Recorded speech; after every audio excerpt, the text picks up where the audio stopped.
इस कार्यक्रम में आइए आज सुनते हैं लेफ्टिनेंट कर्नल मनोज कुमार सिन्हा सेना मेडल से रेणु चतुर्वेदी की बातचीत। आज आपको सुनवा रहे हैं इस कार्यक्रम का दूसरा और अंतिम भाग। जो भरा नहीं है भावों से, बहती जिसमें रसधार नहीं, वो हृदय नहीं है पत्थर है जिसमें स्वदेश से प्यार नहीं। दोस्तों, ये पंक्तियाँ इस कार्यक्रम की शुरुआत में पढ़ने की इच्छा हो गई, इसलिए पढ़ रही हूँ क्योंकि हमारे सामने जो शख्सियत है उनके बारे में जितना भी कहा जाए वो कम है। उन्होंने बहुत सारे युद्ध जीते हैं, बहुत सारे युद्ध का सामना किया है और जैसा कि होता है कि युद्ध में जीत होती है, हार होती है, कुछ मिलता है, कुछ खोते हैं, लेकिन इन्होंने एक ऐसा भी युद्ध जीता है जिसमें कि उन्हें जीवन दान मिला है। तो इस तरीके के योद्धा जब सामने हों तो साथियों, आप भी इत्तेफाक रखते हैं कि ये जो हमने पंक्ति पढ़ी, या हम वीर तुम बढ़े चलो, धीर तुम बढ़े चलो, सामने पहाड़ हो, सिंह की दहाड़ हो, ये सब जब सुनते हैं तो एक रोमांच सा होता है, कहीं ना कहीं वीर रस में हम डूब से जाते हैं। तो आज कुछ कार्यक्रम ऐसा ही होने वाला है क्योंकि हमारे साथ हैं लेफ्टिनेंट कर्नल मनोज कुमार सिन्हा जी। स्वागत करते हैं कार्यक्रम में आपका। नमस्कार रेणु जी, बहुत बहुत आभारी हूँ मैं आपका। आपने मुझे मंच दिया, ये अवसर दिया अपने श्रोताओं से मुखातिब होने का। ये मंच जो है गौरवान्वित है आप जैसे योद्धा के आने पर। मनोज कुमार सिन्हा जो एक बच्चा था किसी जमाने में, तो कितना आपस में स्कूल में भी ऐसे फाइटर वाइटर टाइप के थे, किस तरीके के? मैं बड़ा शांतिप्रिय व्यक्ति था और आज भी शांतिप्रिय व्यक्ति हूँ। ऐसा नहीं है कि आज नहीं हूँ। मुझे एक पूरा विश्वास था जो शांति है वो एक मूलभूत आवश्यकता है हर एक मनुष्य की। रोटी कपड़ा मकान के पश्चात जो बेसिक रिक्वायरमेंट्स के बाद जो है शांति कौन नहीं चाहेगा। तो मैं ये मानता था कि सभी की रिक्वायरमेंट है, साहब मैं भी शांति से रहना चाहता हूँ, सभी शांति से रहना चाहते हैं। इसलिए मैं कोशिश करता था कि हर कॉन्फ्लिक्ट को मैं अवॉइड करूँ। अब वो ठीक है, ज़माना था, समय था जब बड़े हो रहे थे स्कूल कॉलेज में। आज के जैसा वो नहीं है। आजकल तो टच करना मना है, तो पहले नहीं था। मतलब पहले उड़ जाते थे हम लोग। कभी भी अगर लड़ाई हो भी जाती थी किसी से, और मान लीजिए उस लड़ाई में विजय तो मैं नहीं मानूंगा, लेकिन जिसको कह सकते कि ठीक है आप जीत गए टाइप ना, उसमें भी मैं कभी प्रसन्न नहीं होता था। अच्छा। क्योंकि मुझे इस बात का दुख होता था कि यार मैंने बहुत प्रयास किया था समझाने का कि भाई क्यों लड़ रहे, मत कर यार, ये रहने दे, ये छोटी सी बात है यार, ठीक है हो जाएगा। मैं तब तक क्या हुआ कि हाथ उठ गया, तो फिर उठ गया, तो फिर क्या करें, कोई रास्ता नहीं है। तो मुझे इस बात का दुख होता था कि यार मैं समझा नहीं पाया कि हम ये लड़ाई रोक सकते थे। आवश्यकता नहीं थी हमें लड़ने की। और इस बात का भी अफसोस रहता था कि मैं छोटा रह गया। शायद मुझसे कोई ज़्यादा समझदार व्यक्ति, शायद कोई बड़ा, कोई टीचर, कोई पेरेंट, कोई अंकल, कोई आंटी होते साथियों में से ही, जिसको मैं समझता था कि ये मुझसे ज़्यादा परिपक्व व्यक्ति है, वो होता तो शायद समझा देता और ये लड़ाई नहीं होती। मैं छोटा रह गया। मतलब बात से बात खत्म की जा सकती है, हाँ, विवाद खत्म किया जा सकता है, आपका ऐसा मानना? ये मानना था कि मैं छोटा रह गया, मैं नहीं समझा पाया। तो आतंकवाद में भी आपने बहुत सारे इस तरीके के प्रयास किए? हाँ, मैं जब गया सेना में तो सबसे पहले जब मुझे आतंकवादियों का सामना हुआ, जब उनके विचार सोचना शुरू किया, उनके लिखे हुए, उनके विचारों के माध्यम जो भी है, उनके पैम्फलेट लिखे, उनके इंटरसेप्ट सुनते थे और उनके लाइव भी चलते थे तो हम लोग बीच में सुनते थे। तो मैं देखता था कि यार ये कितना मरने मारने पर सब उतार हुए हैं। तो मुझे ऐसा लगा कि यार इनसे भी बात करके सुलझा देता हूँ ना, मतलब क्या दिक्कत है, क्यों लड़ रहे हैं यार हम लोग, क्या चाहिए क्या तुम्हें, हम क्यों लड़ रहे हैं, तू भी एक है, मैं भी एक हूँ, तेरे भी 5 उंगलियाँ, मेरी 5 उंगलियाँ हैं, तेरा भी वही लाल खून है, मेरा भी वही लाल खून है, यार क्या है, क्यों लड़ रहे हैं, क्या फ़ायदा। तो ये मैं एक प्रयास करता था। उस समय जो मेरे साथी थे वो थोड़ा सा बोलते भी थे, यार क्या आतंकवादी थोड़े समझेगा। मैंने कहा नहीं, शांति तो मेरे ख्याल से वो भी रहना चाहता होगा, क्यों नहीं रहना चाहता, लेट्स ट्राई, एक बार बात तो करते हैं। तो आप प्रयास करते थे? तो मैं प्रयास करता था बात करने का। अच्छा। लेकिन वहां पर बात करते करते एक पॉइंट आया जहां पर न जाने क्यों, और इस बार एक फ़र्क था पिछले प्रयासों में जो मैं एज आई ग्रू अप उसमें जो करता था, एक पॉइंट आया जहां मुझे लगा कि यार I am dealing with a different animal. इस व्यक्ति को कोई नहीं समझा सकता। मुझे इस बात का भी अफसोस नहीं है कि मेरी जगह कोई और होता तो समझा देता। मैंने इसको साक्षात नानक और बुद्ध भी आके नहीं समझा सकते। It should not exist on this earth. तो शायद उसी स्तर के व्यक्ति ने उनको युद्ध के लिए भी समझाया होगा कि युद्ध किया जाए। ऐसा भी तो संभव है ना, कोई भी विचार हमारे लिए अच्छा बुरा है, लेकिन अगर उनको उस रानी जी एक बात बताता हूँ मैं आपको। एक पॉपुलर परसेप्शन है कि टेररिस्ट आर ब्रेन वॉश्ड। गलत है ये। अच्छा। They are not brain washed, they are conscious washed. अंतरात्मा धो दी गई है। ब्रेन वॉश तो हम भी, मैं अपने बारे में कहूँगा, ये मेरे जैसे कई लोग, मेरे सुनने वाले भी मानेंगे कि अपने युवा अवस्था में, बचपन में शायद हम भी थे किसी बात पर, जो कि फिर जब ज्ञान हुआ, बोध हुआ, अनुभव हुआ तो हम बदल गए। किसी बात पे जिद की होगी, हमने भी की होगी, हम सब ने शायद कहीं ना कहीं अपनी युवा अवस्था में किसी बात पे जिद की होगी। कोई भी समझा रहा था तब नहीं समझ में आ रहा, फिर बाद में जब अनुभव हुआ, बोध हुआ तो बदले। तो brain wash thing is just about time कि वो बदला जा सकता है। सही इंफॉर्मेशन, सही एक्सप्लेनेशन के साथ इट कैन चेंज। बट जब किसी की अंतरात्मा ही नहीं हो तो उसमें क्या कीजिएगा आप। जी।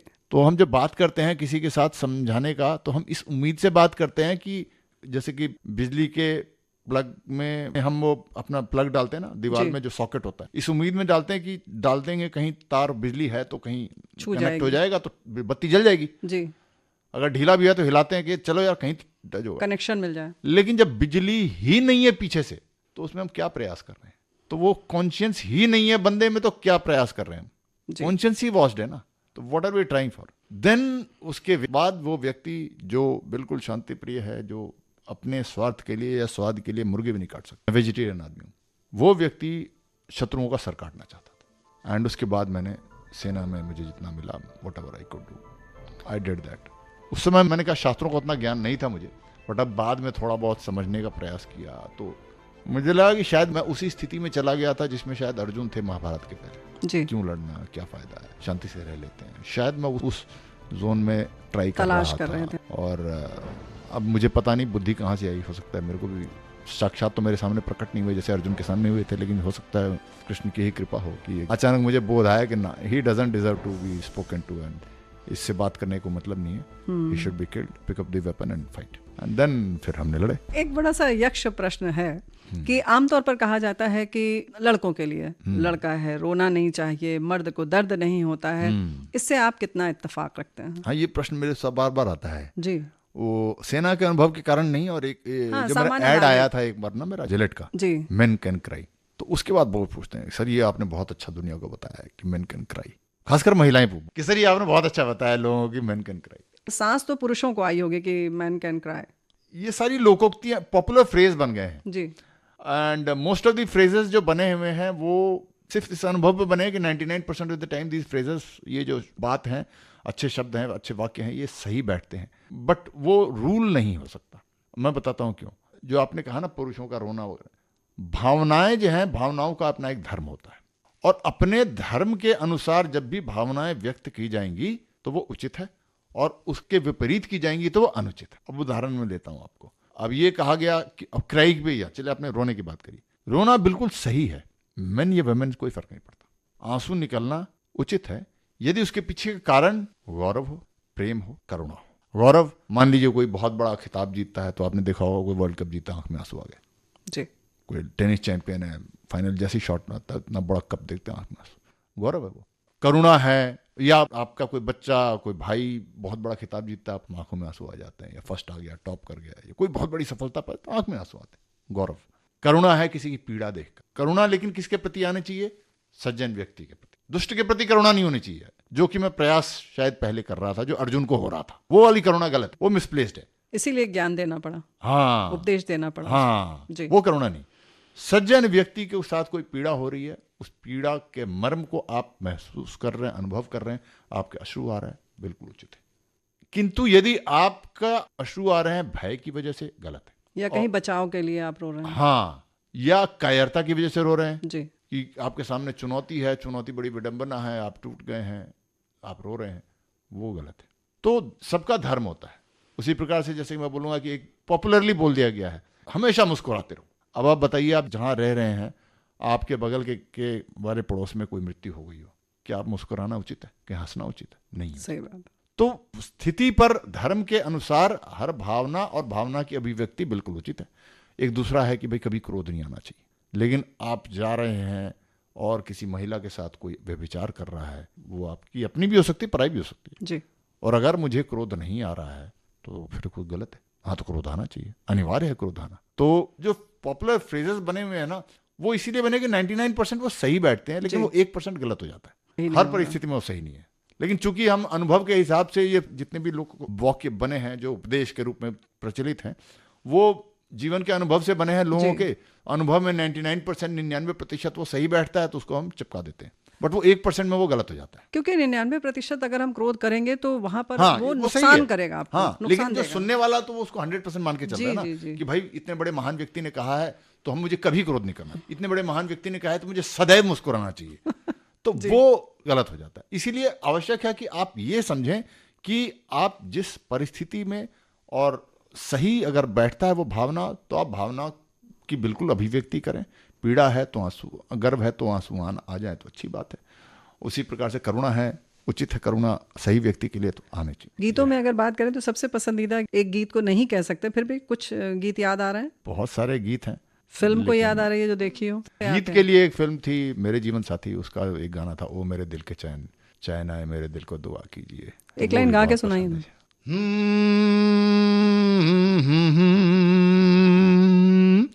आहा हा, ओ मेरे दिल के चैन, ओ मेरे दिल के चैन, चैन आए मेरे दिल को दुआ कीजिए। गर्व के समय आंसू की बात चल रही है, तो आपको किस समय आया? अपनी सफलता पर उतना ज़्यादा तो नहीं, हाँ एक बार हुआ था जब मैं ऑफिसर के लिए सेलेक्ट हो गया था, क्योंकि मेरे पिताजी का सपना था एक, उस समय थोड़ा सा गर्व हुआ था। लेकिन उससे ज़्यादा गर्व मुझे सबसे ज़्यादा हुआ तब कि इसकी थोड़ी सी भूमिका है जी। कि मेरे पिताजी बचपन से चाहते थे कि मैं बहादुर बनूं। एयरफोर्स स्टेशन में मैं बिल्कुल उनके मापदंड पे उनके खरे उतरता था। एयरफोर्स स्टेशन में जैसे थे मैं उनके हिसाब से ठीक था। कितने वर्ष आपने एयरफोर्स में रहे? मैं पिताजी के साथ बचपन से रहा, उसके बाद मैं खुद 12वीं के बाद एयरफोर्स में गया और फिर ग्रेजुएशन करके फिर मैं आर्मी में आ गया था जी। तो एयरफोर्स में जब मैं पिताजी के साथ रहा था तो उनके आकांक्षाओं पे मैं ठीक था। लेकिन जब भी गांव जाते थे बिहार जी, तो जैसे ही वहां पहुंचते थे तो मेरे पिताजी की आकांक्षा होती थी कि उनके लड़कों के बराबर उतना ही मैं टफ हो जाऊं, उतना ही मैं निर्भीक हो जाऊं, उतना ही निर्भय हो जाऊं। वहां पर वो पाते थे कि यार ये इसके लेवल का नहीं है, थोड़ा कमजोर पड़ गया मेरा लड़का। हालांकि मेरे चाचा और बाकी लोग बोलते भी थे कि बाहर से आया है यार, आप परीक्षा मत करोगे, उतरते ही ये सीधा उनके बराबर हो जाए, चाहे वो मेहनत का काम हो, जो बोझा उठा रहा है तो भी उठाएगा। और बिजली है नहीं, रात का समय है, बाकी लोग चले जाते थे, हम बिजली में रहने वाले व्यक्ति, अंधेरा वहां पर, हम चले जा रहे हैं। बाकी गांव में है, कहानियां सुनते रहते हैं, फलाने को सांप ने काट लिया, फलाने पेड़ पर भूत रहता है, ये सब भी सुनते थे। लेकिन वो तो उनको लोग डर नहीं लगता था, हमें थोड़ा सा लगता था। तो वो उनको लगता था कि यार ये मेरा लड़का उस लाइक उनके जैसा नहीं है, टफ नहीं है, हाँ टफ नहीं है, थोड़ा साहसी और होना, ये उनको हमेशा एक लगता था। तो जब मैं अफसर भी बन गया तो शायद उनके वो करियर वाला महत्वाकांक्षा तो हो गया, लेकिन वो मुझे लग रहा था कहीं ना कहीं अभी भी वो नहीं हो पा रहा, मिसिंग है। तो जब मुझे गोली लगी, फोन किया, पिताजी फ्लाई करके आए, श्रीनगर उतरे, तो उनको जो रिसीव करने गए वो मेरे ही जवान जो मेरे साथ ऑपरेट करते थे वही गए रिसीव करने जी।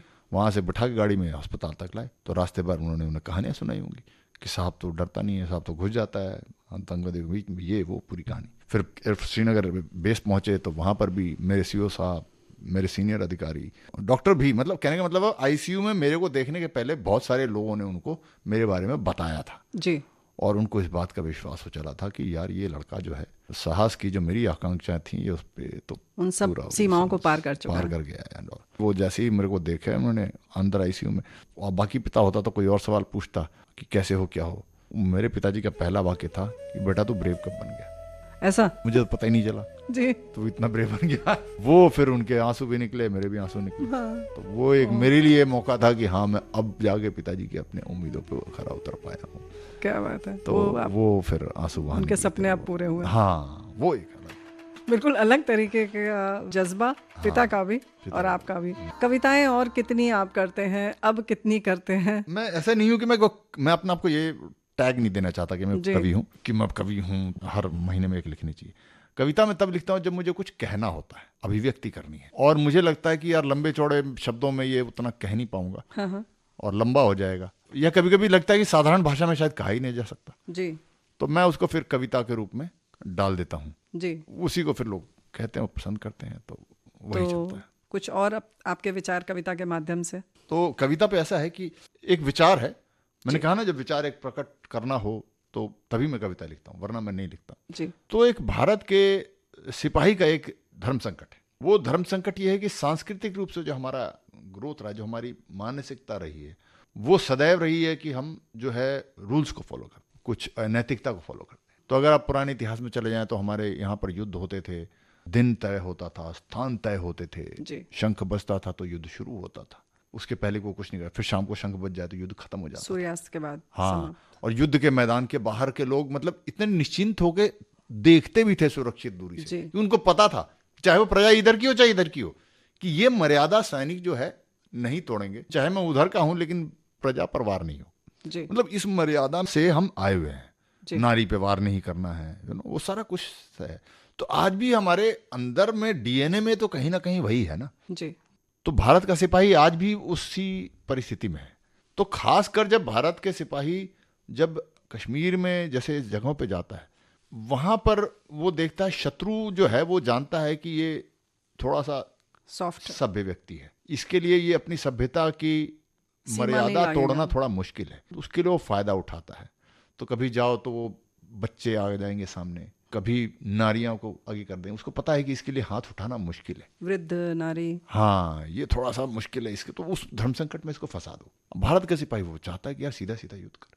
तो ये एक भारत के सिपाही की ये जो कविता है, ये भारत का सिपाही एक शत्रु के जनरल से ये कह रहा है, अच्छा, क्योंकि दिमाग तो जनरल साहब का है ना उधर, जी जी जो जिस युद्ध पूरा होता है देश क्या में बात आतंकवादी भेजते तो वही है। जी जी, तो ये उसको ये संदेश है क्या बात है, भारत के सिपाही का, ये मैं आपको सुना रहा हूँ। कविता का नाम है सैनिक का संस्कार। स्वागत। तो ये है, मैं भारत का सैनिक हूं, संस्कारों से मैं बाध्य हूं, युद्ध हो तो मर्यादा में, इन विचारों से मैं बाध्य हूं। मैं भारत का सैनिक हूं, संस्कारों से मैं बाध्य हूं, युद्ध हो तो मर्यादा में, इन विचारों से मैं बाध्य हूं।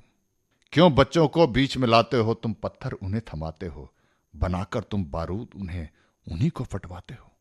कभी बनाते अफजल हो तुम, कभी बनाते अफजल हो तुम, कभी भेजते हो कसाब, कभी तो खुद भी सामने आओ कर लेते हैं पूरा हिसाब। कभी बनाते अफजल हो तुम, कभी भेजते हो कसाब, कभी तो खुद भी सामने आओ कर लेते हैं पूरा हिसाब। क्या वतने मोहब्बत काफी नहीं? भाई मैं अपने देश के लिए लड़ रहा हूं, तू भी सिर्फ देश के लिए लड़, बाकी बातें क्यों बीच में ला रहा है? क्या वतने मोहब्बत काफी नहीं जो खुदा को बीच में लाते हो? काम करो तुम शैतानों के, क्यों खुदा का नाम गिराते हो? चलो आतंक तो आतंक सही। अब भारत का सिपाही कहता है कि चलो तुम्हें टेरर का ही गेम खेलना, ओके तुम्हारी बात मानते हैं, चलो आतंक तो आतंक सही, पर वो तेरा होना चाहिए। तेरे में हिम्मत है तो तू डरा ना भाई, जी जी, तू ये क्या भेजता बाहर किसी किराए के और के, बंदे?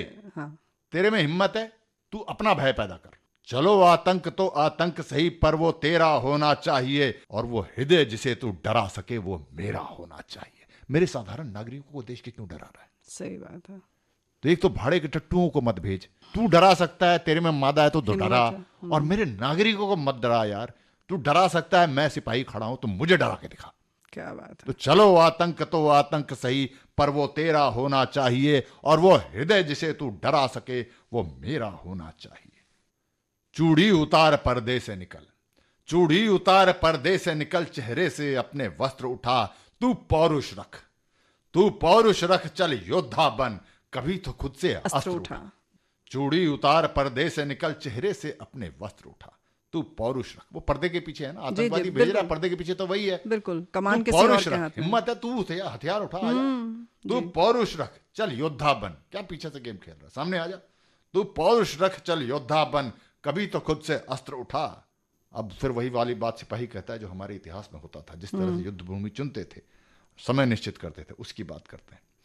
चल गांव गली हर शहर को छोड़े, चल गांव गली हर शहर को छोड़े, लोग मिले उस प्रहर को छोड़े। बोला ना शाम को सीएसटी प्लेटफॉर्म पे बहुत भीड़ होता है, उसी पर हमला करना है। मतलब तुम क्या है ये तुम्हारा, किसी समय लोग होते हैं उस समय अटैक करोगे साधारण नागरिक, तो ऐसा मत कर, लोगों के बीच में मत। इसीलिए चल गांव गली हर शहर को छोड़े, लोग मिले उस प्रहर को छोड़े, मैदान युद्ध का चुनते हैं, खेत खलिहान हर नहर को छोड़े। वाह, इन सब से अलग हटके किसी को तंग नहीं करते यार, तू और मैं आ जा आमने सामने, क्या बात। और कोई नुकसान कहीं किसी का ना हो, आ जा लड़ने। अब तू स्थान बता, तू समय बता, मैं वहीं मारने आऊंगा, खोद के तेरी कब्र मही मैं वहीं गाड़ के आऊंगा। सैनिक से सैनिक युद्ध करे, let's fight man to man, soldier to soldier.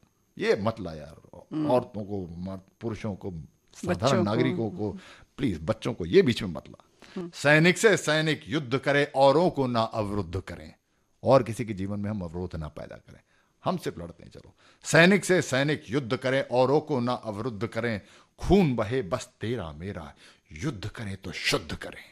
वाह, मैं भारत का सैनिक हूं, संस्कारों से मैं बाध्य हूं, युद्ध हो तो मर्यादा में, इन विचारों से मैं बाध्य हूं। क्या बात है। ये मेरी इच्छा है कि हमारे शत्रु इस बात को समझ जाए, उसके बाद भारत का सैनिक दिखाएगा।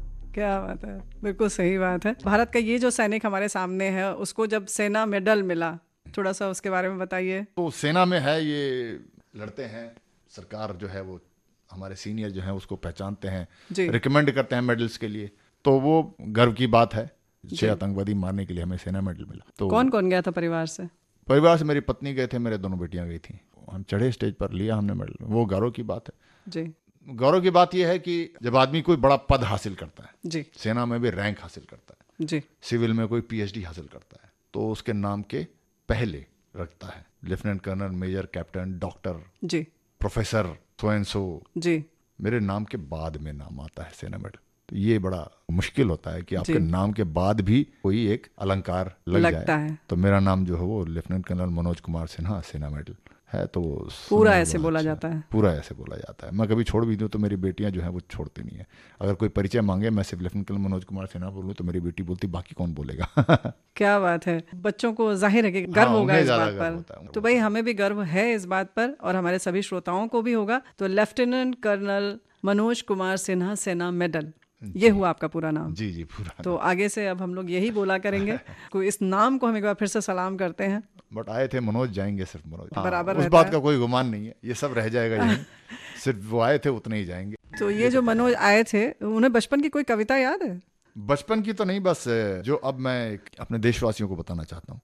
मैंने कहा ना, एक व्यक्ति जो पहले बिल्कुल शांति प्रिय था, उसके बाद जो भी था जीवन ने, अनुभव ने सिखाया, खूब रक्त देखा हमने। रेणु जी, रक्त ऐसा है कि इस पे भी कुछ भ्रांतियां हैं। धर्म और अधर्म की अगर लड़ाई हो तो रक्त तो बहेगा, इससे हम भाग नहीं सकते। मैंने वो जैसे भावनाओं में बात कहा था मैंने कि उचित स्थान पर उचित जगह पर सब सही है। तो धर्म और अधर्म की लड़ाई में रक्त बहे तो उसमें कोई वो नहीं, वो बहेगा। बस इतिहास में सदैव बहा है, आगे भी बहेगा। और इसी बात को समझाने के लिए मेरी अगली कविता है। ये एक सिपाही कह रहा है, इतिहास से वो जो सीख रहा है वो सिपाही उसी इतिहास को साधारण जन के सामने वो प्रस्तुत कर रहा है। इतिहास की मोटी पुस्तकें वो अनगिनत अध्याय, हर काल खंड के मानचित्र वो अक्षर या रेखाएं। अक्षरों से प्रिंट होता है जी। और रेखाओं से मानचित्र बनते हैं। बिल्कुल। तो हर काल खंड के मानचित्र वो अक्षर या रेखाएं उन पीले सफेद पन्नों पर किसी स्याही से लिखी हैं। यदि सोचते हो ऐसा तो ये तुम्हारा भ्रम है। हम सोचते हैं ना इतिहास उस किताब में, तो वो भ्रम है, वहां इतिहास नहीं है। क्योंकि कागज पर वो स्याही जो कहानी बताती है। कौन सी कहानी? फलां सम्राट ने है वो युद्ध जीत लिया, मानचित्र की रेखाएं बदल गईं। क्योंकि कागज पर वो स्याही जो कहानी बताती है उससे पहले इस धरती पर किसी के खून से लिखी जाती है। तो इतिहासकार वो नहीं है जो राइटर का नाम रहता है हिस्ट्री बुक पे। हम बोलते हैं ना फेमस हिस्टोरियन, वो नहीं होता है। रचता तो वो है, रचता वो है अपने लाल रक्त बहाकर। बिल्कुल। कागज पर वो स्याही जो कहानी बताती है उससे पहले इस धरती पर किसी के खून से लिखी जाती है। क्योंकि नियति है, यदि खून तो बहेगा। हम करे वार या फिर शत्रु करेगा। अब अगली पैराग्राफ में मैं पहले वो 3 घटनाएं बताऊंगा इतिहास की जिसमें हम ये मान बैठे थे कि हम शांति से ये काम कर लेंगे, लेकिन रक्त बहा। और उसके बाद 3 घटनाएं वो जिसमें हम समझ गए थे कि नहीं, शांति से काम होगा। तो पहला है, संग्राम यदि अहिंसा का था तो जलियांवाला क्या था। हिंदी चीनी भाई भाई तो 62 क्यों घटा था। बससे गए लाहौर प्रेम से तो कारगिल क्यों फटा था। और दूसरी तरफ पहला जो है वही 71 की बात करूंगा मैं, सन 71 की लड़ाई की। तो आखिरी लाइन थी, बससे गए लाहौर प्रेम से तो कारगिल क्यों फटा था। किंतु जब हमने किया था वार तो शत्रु टुकड़ों में बटा था। रावण हो या दुर्योधन अस्तित्व तो खून से ही मिटा था। यदि सोचते हो अन्यथा तो ये तुम्हारा भ्रम है। क्या बात है। उसका अगला है कि मुझ पे ना हो विश्वास। कि भाई मैं सिपाही साधारण सैनिक बोल रहा है यार, कोई पढ़े लिखे लोगों की बात करेंगे तो सुनेंगे तो ठीक है। मुझ पे ना हो विश्वास तो कोई चिकित्सक तुम्हें बताएगा। डॉक्टर साहब से पूछ लो। मुझ पे ना हो विश्वास तो कोई चिकित्सक तुम्हें बताएगा। छोटी मोटी फुंसी हो तो ठंडा मलहम लगाएगा। पर घाव यदि नासूर बना तो फोड़े को चिरवाएगा। अंग अगर कोई सड़ जाए तो काट के उसे हटाएगा। और करना पड़े जो शल्य, शल्य मतलब ऑपरेशन, और करना पड़े जो शल्य तो खून अवश्य बहाएगा। यदि सोचते हो अन्यथा तो ये तुम्हारा भ्रम है। और है फिर उसके अगला कि है कोई प्रेम का मलहम, चलो फिर भी नहीं मेरी बात मानते, है कोई प्रेम का मलहम तो जाकर उन्हें लगा दो। हाफिज नकवी अजहर को तुम प्रेम से यहाँ बुलवा लो। जाओ प्यार से बुलवा लो। हाफिज शहीद हैं, अजहर है, नकवी है, उनको बुला लो अगर तुम्हारे में ताकत है। कोई प्रेम का मरहम तो जाकर उन्हें लगा दो। हाफिज नकवी अजहर को तुम प्रेम से यहाँ बुलवा लो। उन जानवरों में इंसान अगर है तो उसको तुम जगा लो। तुम बुला लो और समझा लो अगर समझ सकते हो तो ठीक है, फिर से हम पीछे हट जाएंगे भाई। तो उन जानवरों में इंसान अगर है तो उसको तुम जगा दो, वरना करने दो मुझे अपना काम। सिपाही कहता है, वरना करने दो मुझे अपना काम, तुम बैठो और मजा लो। क्योंकि यदि सोचते हो अन्यथा तो ये तुम्हारा भ्रम है। कभी कभी सेना कोई कार्रवाई करती है तो काफी लोग बोलते हैं इसकी क्या आवश्यकता है, इसकी क्या आवश्यकता है। उसके जवाब में सिपाही कह रहा है, बिल्कुल, तो करने दो मुझे अपना काम, तुम बैठो और मजा लो, क्योंकि यदि सोचते हो अन्यथा तो ये तुम्हारा भ्रम है। और आखिरी है, मेरी बात की जो उपेक्षा तो कर लो फिर प्रतीक्षा, फिर होगा पुलवामा मुंबई या जहां शत्रु की इच्छा, बहेगा सिर्फ हमारा खून। CST प्लेटफॉर्म पर पुलवामा की सड़क पे, ट्राइडेंट होटल, ताज होटल के फर्श पे किसका खून था? हमारा खून जी। मेरी बात की जो उपेक्षा तो कर लो फिर प्रतीक्षा, फिर होगा पुलवामा मुंबई या जहां शत्रु की इच्छा, बहेगा सिर्फ हमारा खून।